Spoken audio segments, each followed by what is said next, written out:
Man, I'm still coming down from that. That was quite the match, hey? Especially the last day. Crazy. I thought, look, after the first quarter, I thought Melbourne and Brisbane could not be separated. Like goal here, goal there, goal this end, goal that end. After a point, they were at 1 point 32 all. And I was like, where's this game going? Mate, why were you watching the cricket? Where's the commitment? Oh, sorry. Oh, that game. Oh, yeah. Great match. What happened again? Like, I mean, I know the Demons are through to the prelim finals. What happened in that other match? Sorry, can you just let's get on with the show.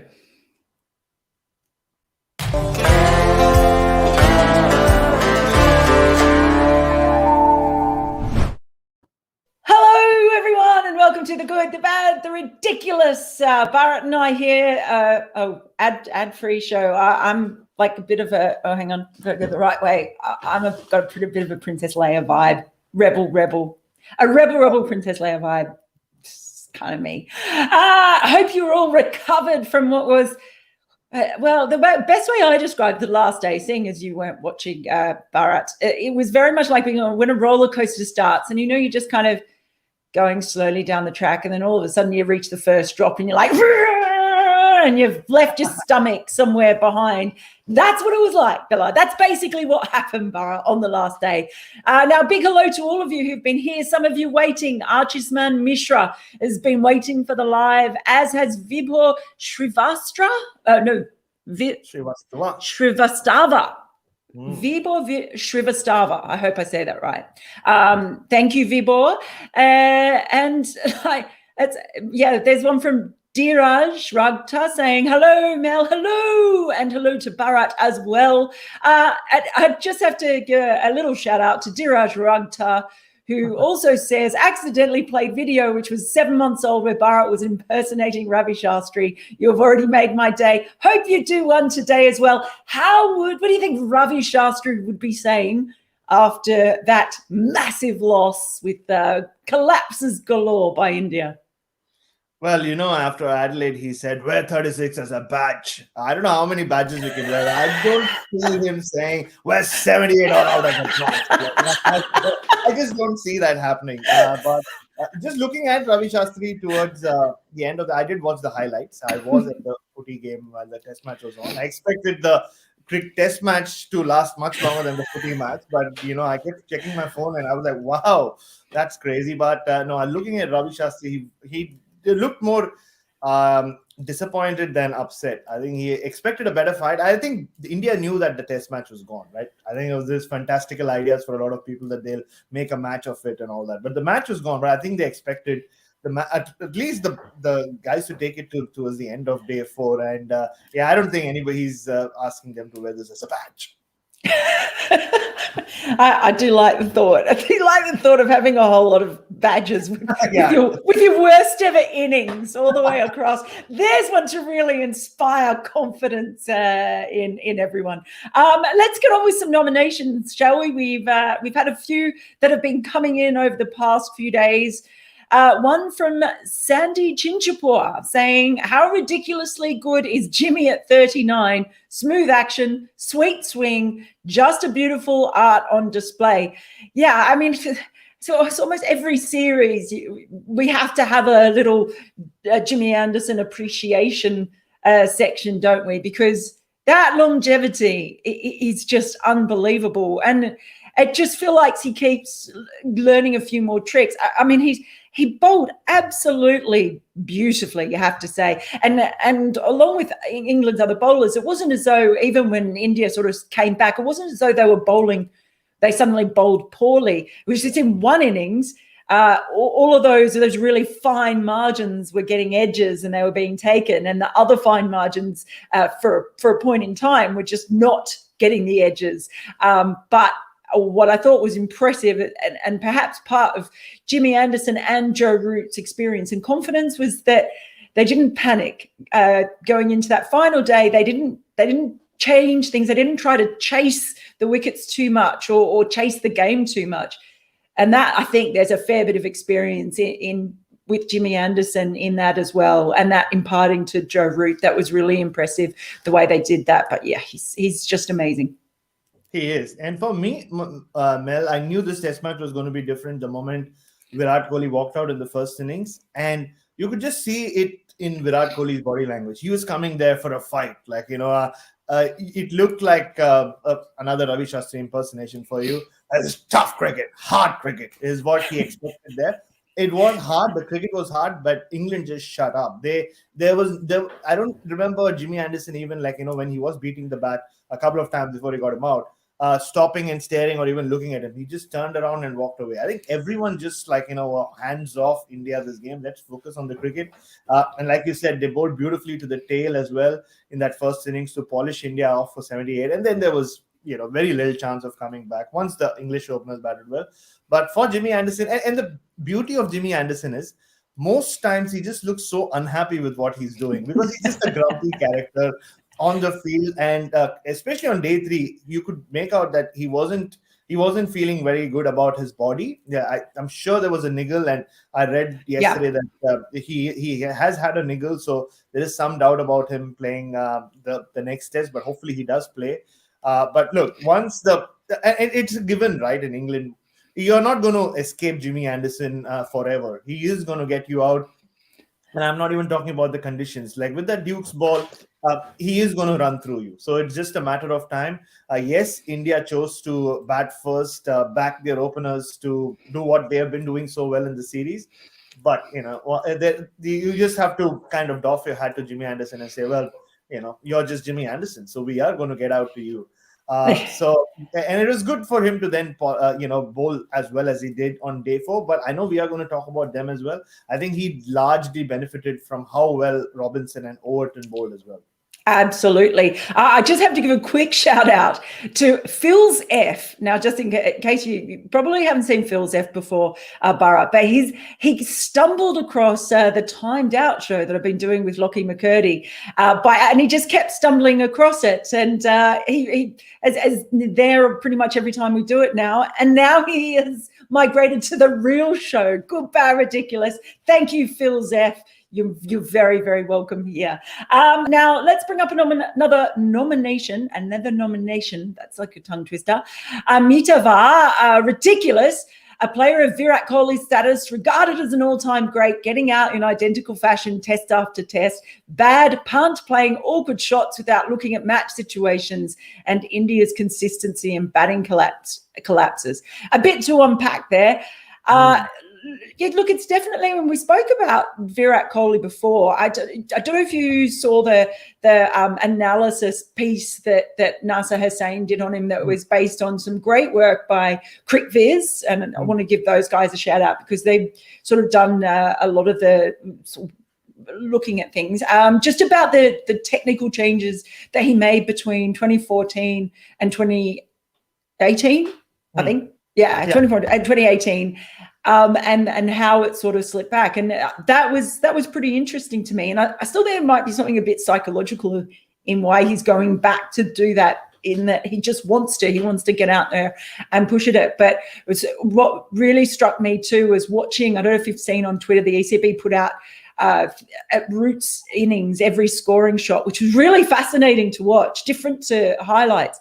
And just the lack of drives in his scoring shots was obviously really evident. And the way that he was able to do that, he played almost nothing in the V. And it's become almost compulsive for Kohli, I think, and really difficult for him to overcome that in this series. But he's too good a player also not to come back. Like, I firmly believe that this is a little phase, as all batters go through in their career. Root's gone through it as well, and I do think he will find runs again, and he'll find his way. He's too smart not to, Oh, there we go. Yeah, there it is. Well done, Mukul. I have to say this to Amitava and you, Mel. I think yesterday morning we were watching the highlights. Nisha was busy doing her pottery, and I was watching the highlights. And she was like, her back was turned to the TV. Virat Kohli gets out, or they show the wicket, and then she turns around and says, correct me if I'm wrong, but the last few weeks, every time Virat Kohli gets out, they seem to say the same thing that, oh, he's poked at a ball that he shouldn't have. And it seems to be this Anderson fellow gets him out, or some son who gets him out. So if I can notice that without even watching the TV, and I don't know much about cricket, why isn't he sorting it out? I was like, well, once your wife starts like that, and she's a very casual cricket watcher. People are picking it up, and it's been an issue. But and you're absolutely bang on, Mel, about it being a psychological thing. Yes, they showed the whole technical issues with him, and a big shout out to, I don't know his real name, but it's his handle is at the rate Flighted Leggy. I think he did some great work as well on Twitter. And Nasser Hussain, in fact, was one of the first people to quote tweet that a few weeks back. But yes, they showed his back foot and where it's pointing, and comparing it to 2014 and 2018 and to now. And why do you think he's gone back to old habits? Because when you're desperate to come good, when you're desperate to and we spoke about this last week as well, to own that situation, desperate to go back to being the Virat Kohli century making machine, you go back to your old ways. And I think that's what is happening with him. He's getting desperate. In this last innings where he finally made a half century, he left at least double the more balls that he had been so far in this series, but balls very close to his off stump from Anderson, from Robinson, from Overton. So he was getting there. But then, 2 boundaries he scores. Maybe he just in the same over, he feels like, look, I've more or less seen Jimmy Anderson off. Looks like things are going my way. I have survived a review. And that one lapse of concentration and he gets out. So you're right, Virat Kohli, being Virat Kohli, will come good. It looks like he is coming good, at least on the basis of that last innings. Not because he made 50, but the way he went about his innings. But when Isha's finding faults in your batting, there is something wrong, unfortunately, with that. But it is what it is. Hopefully that last innings would have given him a blueprint on how to go about it. But as technical as a game as cricket is, so often it is what's happening here. And with Virat Kohli, you can see that, just the way he reacts after getting out as well. It's bothering him that people are not talking about his batting enough. And Rishabh Pant is another classic example. We were talking about this being the era of Pant, but that's cricket, right? The old cliche of it being great leveler and all that. But what is being exposed in this series so far is Rishabh Pant good enough to bat at 6 in these conditions, especially when the middle order isn't firing as they should? I don't know. We both raved about Rishabh Pant. He can do anything on this planet, which is kind of true. But right now, you can see that similar to Virat Kohli, he's also desperate. Nothing's working for him, right? And I saw actually a very good tweet last night. I forget who it was from, Mel, that Rishabh Pant's great innings of that we've all raved about have generally come when there's a spinner bowling a lot of overs to him. Now, there is some truth to it. If you go back to the Oval, Adil Rashid bowled a lot towards the end of that innings when he made that 100. He has gone a lot after Nathan Lyon. So England have not given him any spin because he's not survived too long past the fast bowling spell. Maybe that has something to do with it. Is he a number 6? Questions will be asked when you're not scoring runs. So, we've been asking these questions about Virat Kohli as well. Yeah, I see one comment there from Sazad bin Azad, who says, I think it is high time for India to let go of Pant and pick Ridham and Saha. I think that's probably past. I think they're going to, I think they see Pant is there being there for the long term. And look, he'll learn. But it is that playing the match situation, I think, is the key point that was being made. And I think that is the thing that he... is the next thing for him to conquer, is really playing that match situation. And you're right about that batting position. It's not always, you can't always depend on your tail to be able to sort of hold up the other end while Rishabh goes nuts. It's not always going to work. Okay, next nomination, please. It is from Aresa, who says, good, Overton's good with the ball and the bat. Yeah, can I just throw in there, he's good in the slips as well, which is because they don't have Stokes. They don't have Stokes in the side at the moment. So they've lost. That's a big sort of loss when it comes to slips catching. But yeah, I think that's been really impressive, his fielding in the slips as well. And well, we've got a nomination for Robinson, I think, coming up. He's proven himself to be pretty handy in that next seamer role, and I think probably overtaken Curran. Perhaps you would think on the current performances anyway. And we've been getting a chance to look at England's depth in the same way that we've got to look at India's depth in recent times. And actually, we still haven't seen Saqib Mahmood, and there's a huge amount of interest in him and what he might be able to do, completely untested, test level, of course. So that's quite interesting. And in English conditions, he's certainly a very worthy sort of person to come in and expand that, so there's not so much reliance on Anderson or Wood all the time, because that they're not going to be able to play all the test matches, and they have to look at life beyond Anderson now as well. Yeah, and about Overton, Mel, like the first time I saw him was at 2017 Ashes. I'm sure that's the same with you. And the one thing he was impressive with was he was very accurate. He looked like that classic back of the length English seamer. There are two kinds of classical English seamers: the Jimmy Anderson kinds who bowl it full and swing the ball away, and then the back of length who will just bowl 30 overs and not give much away. But the pace wasn't there. It rarely looked like he's going to threaten the Australian batsman. And we saw him again in the Ashes in 2019, pretty much the same. But you could see that he's worked on his pace a lot. He's much quicker. And I think I saw him in that little Big Brother room as well, where they interview people on Sky Sports, where he spoke about having worked a lot on his pace. And he's at least 5 kilometers quicker, which, at that level, is pretty significant. And he doesn't move the ball around so much as Ollie Robinson. I remember Craig Overton in that first spell when Rohit Sharma and Ajinkya Rahane were batting. After the first couple of balls, you could hear Ajinkya Rahane tell Rohit Sharma in Marathi that Saral Takte basically translates to the ball's just coming straight. It's not doing much, because Robinson and Anderson had been hooping it around. But you don't have to do too much when you bowl that kind of channel and you have that extra bite of the pitch. And look, he's always, even back then in the Ashes, he showed that he could, he could hang in there. His temperament has always not been too bad. And look, in Manchester, the way he was batting for a while, I mean, it ended up with Tim Payne soiling his pants, and Craig Overton had a lot to do with it, because for a while it looked like, England might see out that evening at Old Trafford, and they didn't, and the Ashes were retained. But he's a good cricketer to have. And about him overtaking Curran, for me, I was extremely disappointed with Curran, and also with what Joe Root said about no. I mean, he's this great talent. He will come good. Maybe he will, but personally, as a cricket fan, I was, every time Curran was given the ball on day 3, Mel, I was like, the quality of cricket just being brought down. Come on, Sammy Curran. So with Chris Wokes coming back now, I think Overton should stay and Wokes should replace Curran, but we'll wait and watch. Yeah, we certainly will.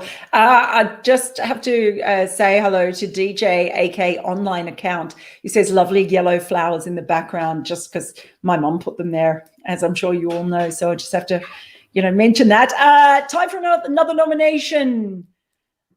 Let's have a look at Sports Lover 1986. Ridiculous India bowlers who have consistently performed. One of them will be dropped because batters failed us, and for a ridiculous reason, tail can't bat. Worst part, no one talks about top 6 can't bowl. Fab-4, other 3 still roll their arm. I mean, the fact that they so-called Fab-4 do roll their arm, I mean, it's pretty rare. It's pretty exceptional for any of them to do that. I can't remember the last time I saw Steve Smith bowling over in a test match.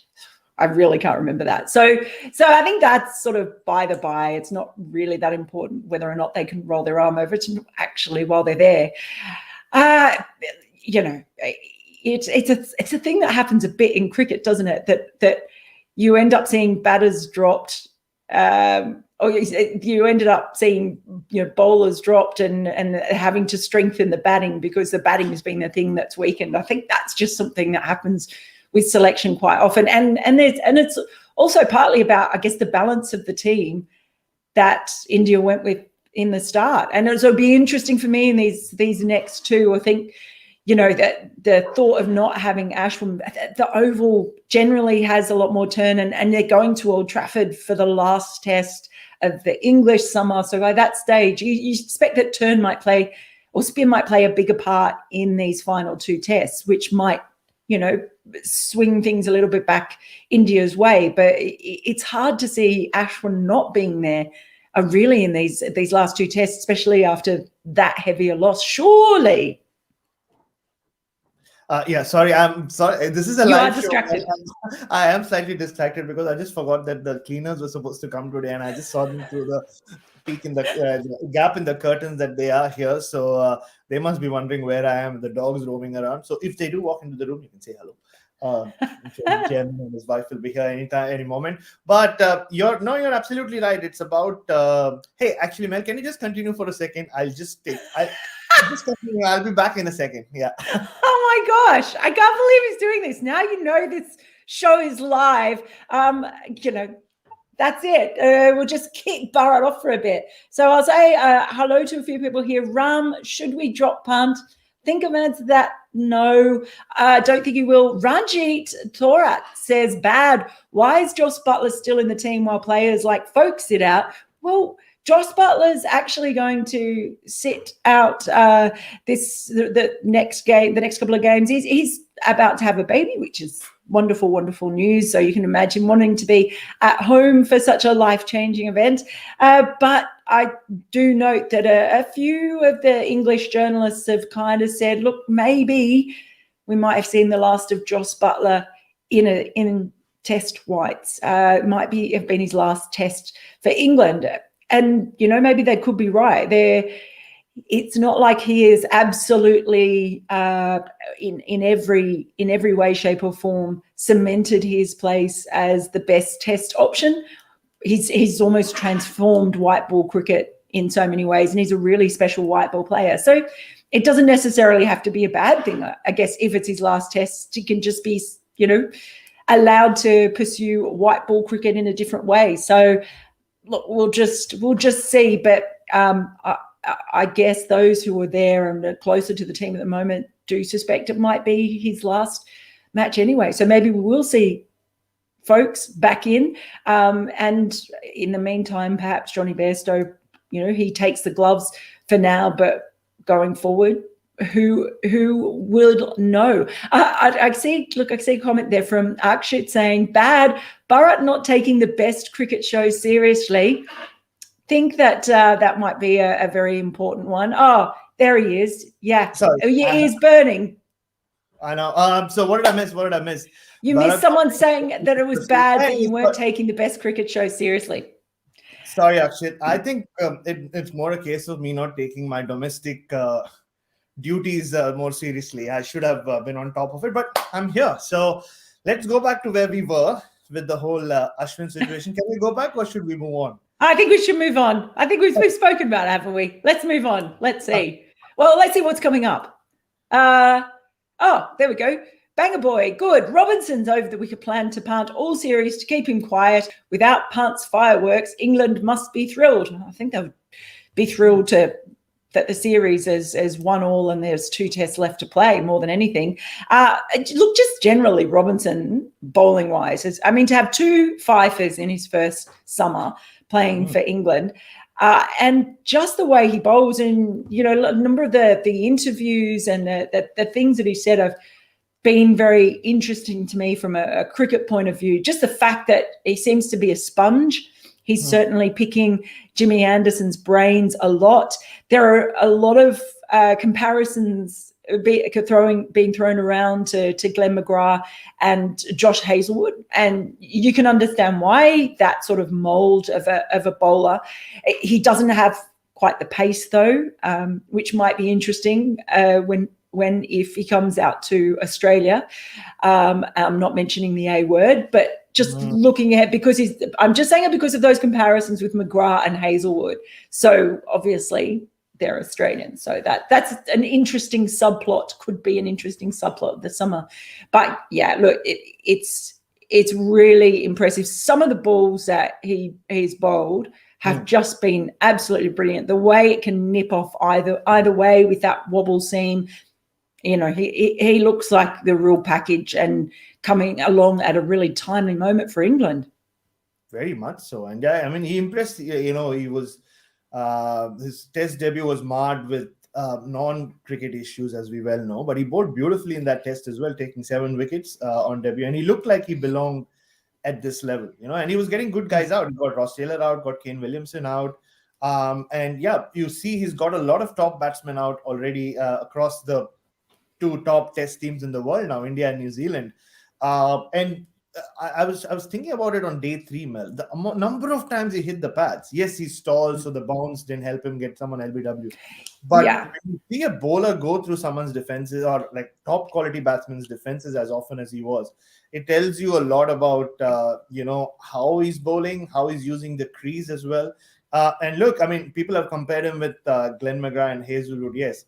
I would like to throw in Jason Gillespie as well, slightly different to Glenn McGrath, and he has done a lot of work with Jason Gillespie.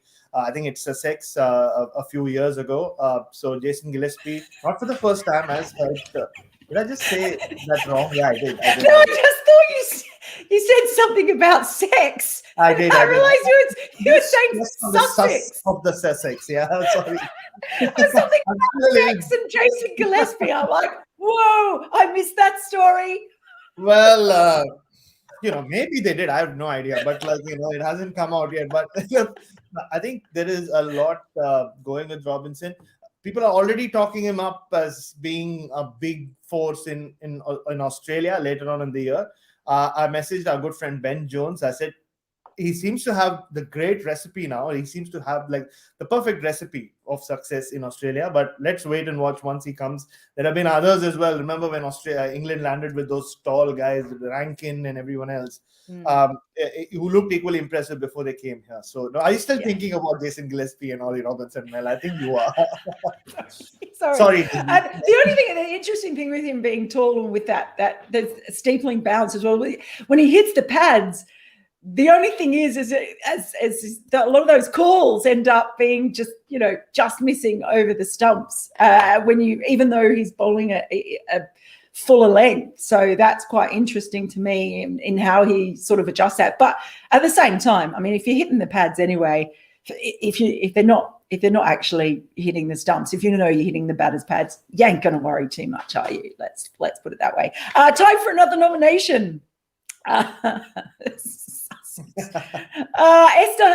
Sportsword says Kohli walking away and then turning around to review, good, bad, or ridiculous.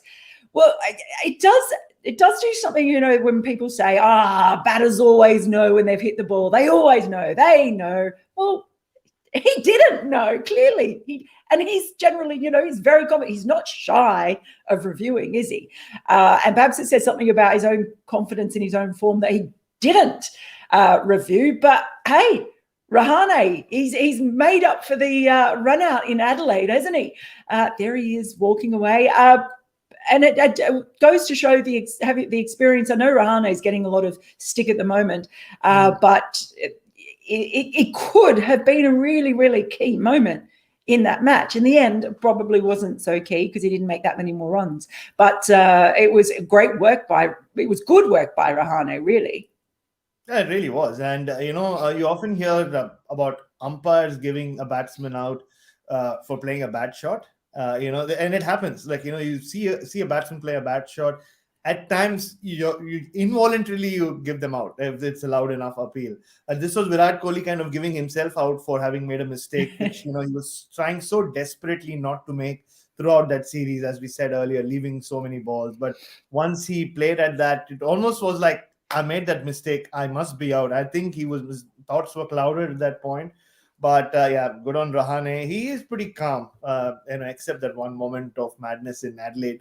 I was at the Adelaide Oval when this was happening. So it almost was this karmic connection to everything. Like, I was at the Adelaide Oval when Rahane ran Virat Kohli out. I was at the Adelaide Oval when Rahane gave Virat Kohli a second chance by asking him to review. Not like it lasted for too long, but it's funny though, right? With Joe Root, I felt bad for Joe Root with that review where they missed out on Rohit Sharma. like you could, like he looked like a parent who's just like, who wants to know what his kid wants to eat. Yeah, he's like, what do you want? Did it hit the bat? Did it hit the bat? And I don't know why they took so long to just say, I don't know, Joe. It was bizarre. He kept asking them. He kept asking him, and then finally, he also then took a long time to go for that. Yeah, as I said, I tweeted at the time, it's the only time this summer that, or this year, in fact, that Joe Root's hands haven't been quick enough. Literally the only time. But I just want to bring up a quick nomination from Abhishek Sharma. Please don't spam the comment section, guys, if at all possible. Abhishek Sharma, who says, bad Virat calling 78 an aberration when the team got bundled out within a session twice in a span of 4 days. Has he forgotten the 36? Already, I'd say Bumrah Shami show was an aberration. That's a really fair point, because because you're not going to have, even though we know that Bumrah is going to be the future Ravi Shastri, you can't actually depend on them doing that every time. So I think that's a good point. And maybe that's a reason why they should have badges made, Bharat, so that they can't forget. No. And you know what? I think it's actually good for India that they lost badly eventually, so that they couldn't make up for the 78 all out and almost make it look like, yes, I mean, we still were in the test match. So now they'll have to answer these hard questions about the middle order. Is having Rishabh Pant at 6 when numbers 3, 4, and 5 haven't been consistent too much of a luxury, really, and going in with the 5 bowlers and Ravindra Jadeja half the time. I feel bad for Ravindra Jadeja. He's timing the ball so well. He looks so good with the bat. But how often does he have to just bat with the last 4? He rarely gets any company. Like, by the time he walks in, the other specialist batsman gets out, and then he's left with the tail. So I think this is a good thing in a way for India, looking forward with 2 tests to go, that they will be forced to look at these things seriously. And you're right. I mean, that partnership did save India the blushes in a way and put them in a weird. England lost that test more than India winning it. Let's face it, at Lords, right? I was saying someone the other day. I think the 1-all series margin right now, the score is correct, because India would have won at Trent Bridge. England should not have lost at Lords, and England definitely deserve to win here. So 1-all is fine. But yeah, Lords should never have happened, and 78 all out should never have happened either. I'm sure a few people, badges all round. Badges for everyone. Let's bring up another nomination, please. Amrika and Rati, can you just check the chat, please? But do we have another nomination? Can I bring up Dheeraj Rakhtab? This is like a personal slight at me. I can see it's saying it's batters. Well, yeah, we've argued about this earlier, Mel. I strongly believe, it's very subjective.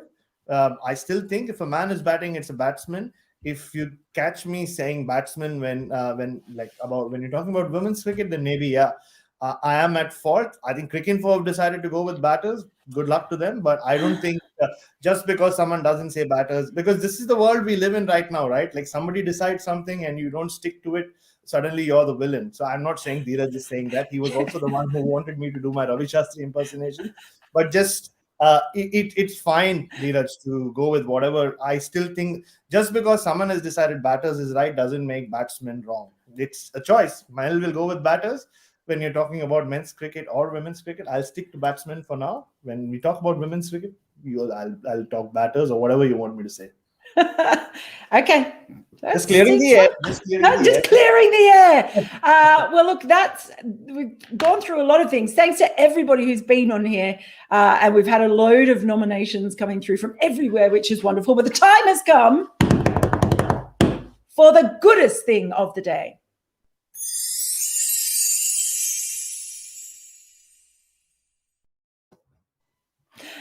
Bharat, what wins it for you? Or goodest thing of the day, goodest thing of the week? Of the week, yeah. I think the goodest thing of the week is England bouncing back the way they did. And I don't know when they had to wait till August to win a test match in their summer, right? And I think it's just so good that Joe Root finally can say he won a test match this summer. After everything he's done single-handedly for this team as a batsman, as a slip fielder, I dropped one catch, but as a captain, and to not have a test win to call upon this whole summer was pretty bad. And I think it's good for England. It's good for the series. I think it's good for India as well. Like, they have been floating for a while in terms of, and we've contributed to it. We've said they can do anything. They can perform miracles. But after a point, you want to play consistent cricket and win test matches. Like they did in Trent Bridge. They sort of did at Lords, but they definitely did not do at Headingley. So that, for me, is the goodest thing. Joe Root, a winner finally. Ah, yes. A good thing to watch too. Okay, time for the baddest. Hi!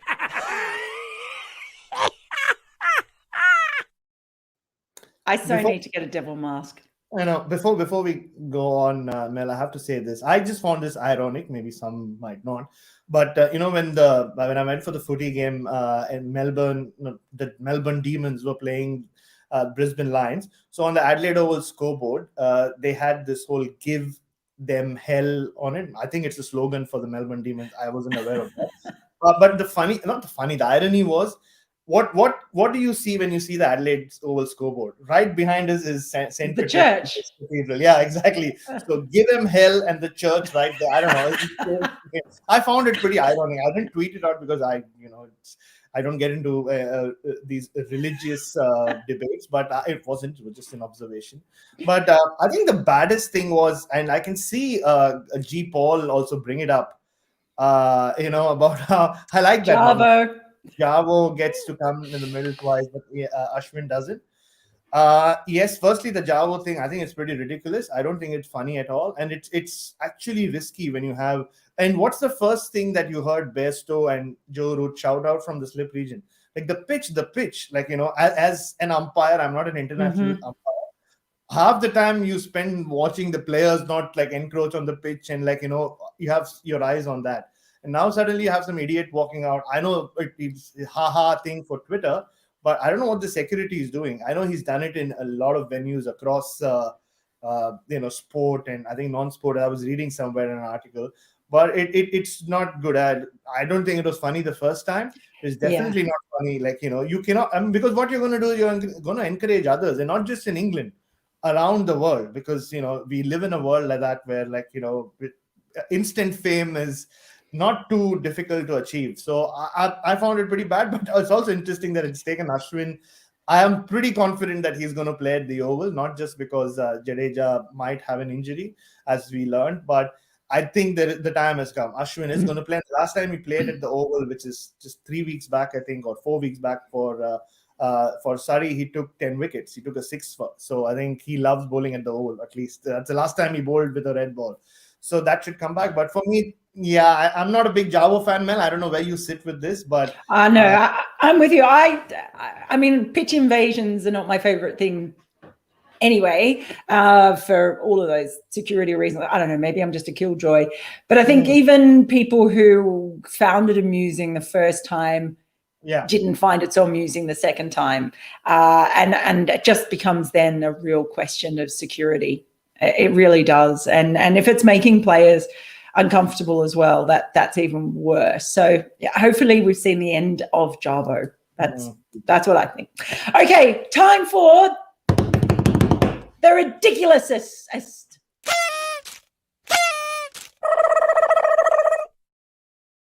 Of course, I dropped them. That's why. Yeah, that was just like, that was smooth, man. Smooth. Very smooth. Yeah, no, very subtle, wasn't I? Like, ooh, where did the glasses come from? No wonder I've never tried magic tricks in my life, man. How about there are so many nominations I can think of for the most ridiculous thing of the week. But I think I have to go back to how quickly that match just finished, Mel. Seriously, so I took this call. I booked the tickets, I think, on Wednesday. It's like, okay, let's go watch. I didn't want to go watch Port Adelaide because, already the tickets are limited and I wasn't sure whether we'll get through. And I wanted the actual fans of Port Adelaide to go watch them. So we decided to go. And then that afternoon, I was like, this crazy Virat Kohli, Pujara in there. And look, we went through a show without speaking about Pujara's 91, which is kind of ridiculous in its own sense. I thought he played really, really well. And my theory always has been that, or not always, the last 6 months is whenever Pujara walks in and India is behind in a game, he just looks so much more comfortable with his own game, because I don't think the pressure of imposing himself and having to play in a way where the innings momentum doesn't get affected doesn't seem to impact on him. And we've seen him get out. I think Prasanna, our good friend who used to be with the South African team for over a decade now, and he's worked with so many other IPL teams. He's done a really good piece for Cricket Buzz Plus. I think he'll be out later tomorrow, cheap plug. And he speaks about that as well, where every time he is in that position where he feels like shit, I need to, sorry, I shouldn't say shit, but I need to push the tempo. His contact points change and he's getting out a lot. But great innings from Pujara. So I was backing Pujara and Kohli to bat out the second new ball and for England to panic and all that. By the time I reached, I couldn't watch the highlights. They had moved on to some 90s, some match from the 1990s. So that I found pretty ridiculous that I picked the right moment to skip cricket and watch a match which was way more competitive than the test match in Headingley, or at least on day 4. Certainly on day 4. Well, there's plenty more to come. And what's very exciting is that this series is going to go down to the last test match. No matter what, it's going to be live until sometime during that 5th test at Old Trafford. And that's pretty cool in my books. One of the reasons I love test cricket.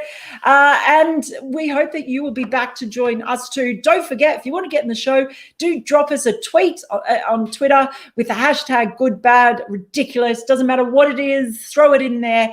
Tell us what you think should get a nomination. Thank you so much for joining us. We really appreciate all of you who have been on here today. And until next time, take care, stay safe, and we'll see you soon.